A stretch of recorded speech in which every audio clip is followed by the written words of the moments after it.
मेरा नाम करिश्मा है। ये कहानी मेरी बेटी पीहू और उसकी जीवन के एक अनकहे पाठ पर विस्तृत है। मैं लखनऊ के एक छोटे से बस्ती मुल्लापुर की रहने वाली हूँ। 18 वर्ष की एज में मेरी शादी हुई और 20 की होते होते मैं विधवा हो गई। मेरे पति सतीश प्राइवेट नौकरी करते थे। एक सड़क दुर्घटना में उनका निधन हो गया। उस वक्त मेरी बेटी पीहू बस 3 साल की थी। मेरे ससुराल वालों ने मुझे मेरे मायके भेज दिए। मेरे अपने माता पिता पहले से ही मुझे एक बोझ समझते थे, क्योंकि मैं उनकी अकेले लड़की थी और वो हमेशा से एक लड़का चाहते थे। उन्होंने अधिक समय नहीं गंवाया और मेरी दूसरी शादी एक ऐसे आदमी से कर दी जिसका नाम था जतिन, और उसका एक बेटा भी था, राजू। जतिन का व्यवहार ठीक था। उसने कभी मुझसे कोई दो भाव नहीं किया और मेरी पीहू को भी अपनी बच्ची जैसा ही हमेशा माना। हमारे घर में सिर्फ 2 ही रूम थे, एक मेरा और एक जतिन का, और एक जिसमें राजू और पीहू सोते थे। समय बीतता गया। पीहू 17 वर्ष की हो गई और राजू 16 का। जतिन की हालत लगातार बिगड़ती गई और फिर एक दिन उसने भी दम तोड़ दिया। अब घर में मैं, पीहू और राजू ही बचे थे। हमारा घर का खर्चा बहुत मुश्किल से चल रहा था। हमारे घर में एक छोटी सी किताब की दुकान थी जो ठीक ठाक चलती थी। राजू पास के एक किराने की दुकान पर काम करता था। उसी दौरान मुझे एक अजीब लगने लगा।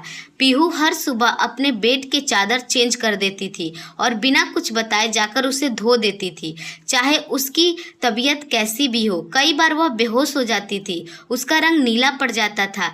मैंने डॉक्टर को दिखाया, पर उन्होंने बस यही बोला कि लड़की बहुत कमज़ोर हो गई है और इसे ज़्यादा आराम की आवश्यकता है। लेकिन मेरी माँ का दिल कुछ और ही बोल रहा था। एक सुबह मैंने देखा कि फिर पीहू बेहोश थी, पर इस हालत में भी वह चादर धोने में लगी थी। मैं गुस्सा हो उठी। आखिर चादर में ऐसा क्या होता है जो इसे तू रोज धोती है? लेकिन उसने कोई जवाब नहीं दिया, बात टाल दी। फिर एक दिन मैंने छुपकर पीहू और राजू की बातें सुनी। राजू बोल रहा था, अब और ये सब मत कर पीहू, तुम्हारी तबीयत खराब हो रही है। और पीहू भी बोली, बस कुछ दिन और, इसके बाद ये मौका फिर से नहीं आएगा। मुझे बहुत खराब लगा। मैंने कई बार उन्हें पूछने की प्रयास की, पर दोनों हमेशा कोई ना कोई बहाना बनाकर बात को इग्नोर कर देते थे। एक दिन मैंने देखा पीहू उल्टी कर रही है और उसके हाथ में वही चादर थी। मैंने उसे गुस्से से डांटा और बोला, क्या चल रहा है तुम्हारे और राजू के बीच? पीहू ने कुछ भी साफ नहीं बोला। फिर मैंने एक दिन वो चादर छुपाकर अपने रूम में लाकर चेक करने लगी। उस पर उजला कलर के छोटे छोटे बाल थे। मैं समझ नहीं पा रही थी कि ये किस चीज के बाल हैं। वो बाल बिल्ली जैसे थे, पर हमने कभी कोई बिल्ली या कोई जंतु नहीं पाला था। तब मैंने पीहू को डायरेक्ट पूछा, सच बताओ क्या चल रहा है? पीहू बहुत ज़्यादा रोने लगी। फिर उसने जो बताया उसकी बात सुनकर मेरे पैरों तले जमीन खिसक गई। बात यह थी कि राजू के एक फ्रेंड के पास कुछ असमान प्रकार की बिल्लियाँ थी जिनकी बच्चे संभालना अधिक कठिन हो रहा था। वह उन्हें अस्थायी रूप से कहीं रखना चाहता था, तो राजू ने अपने पास रखने के लिए हाँ कर दी। रात में बिल्ली के बच्चों को घर लाकर पीहू उनको संभाला करती थी ताकि राजू आराम से रह सके। इस काम के बदले उन्हें रोज 1000-1200 रुपये भी मिलते थे। पीहू को बिल्लियों के से इन्फेक्शन हो जाती थी। इसी की वजह से वो हमेशा बीमार पड़ती थी। जो दवाइयाँ राजू उसे देता था वह इन्फेक्शन की थी।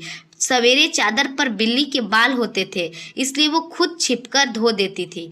पीहू ने कहा, मम्मी हमें लगा आपको बिल्लियाँ अच्छी नहीं लगती, इसलिए हमने आपको बताया नहीं, लेकिन आपने हमारे ऊपर संदेह किया।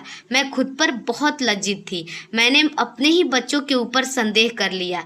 मैं सोचती रही कि कैसे एक माँ इतने बड़े शक में पड़ सकती है। वो मेरे अपने बच्चे थे और सबसे बड़ी बात ये थी कि वो इंसान थे और बहुत अच्छे इंसान थे। कुछ दिनों में ही उन दोनों ने मिलकर रुपए इकट्ठा किए, रूम की छत फिर से बनवा दिए। पीहू ने फिर होम ट्यूशन पढ़ाना शुरू किया। राजू भी दुकान से अलग कुछ और काम सीखने लगा। अब सब कुछ सही हो रहा है। कहानी की सीख, मैं हर माँ से यही बोलूँगी, बच्चों पर विश्वास कीजिए, परंतु साथ ही सतर्क भी रहिए। शक और जागरूकता के बीच एक बहुत छोटी रेखा होती है, उसे समझिए। कई बार हम जो सोचते हैं वैसा कुछ होता नहीं, लेकिन अगर होता तो सच यही है कि जब बच्चे बड़े हो जाए तो उनके स्पेस का ध्यान रखिए। अपनी जिम्मेदारी से आँख ना चुराइए, नहीं तो बाद में पछताना पड़ सकता है। दोस्तों, हमारी कहानी आपको कैसी लगी कमेंट में ज़रूर बताइएगा और हमारे वीडियो को लाइक और चैनल को सब्सक्राइब जरूर कीजिएगा। मिलते हैं एक और नई कहानी के साथ। धन्यवाद।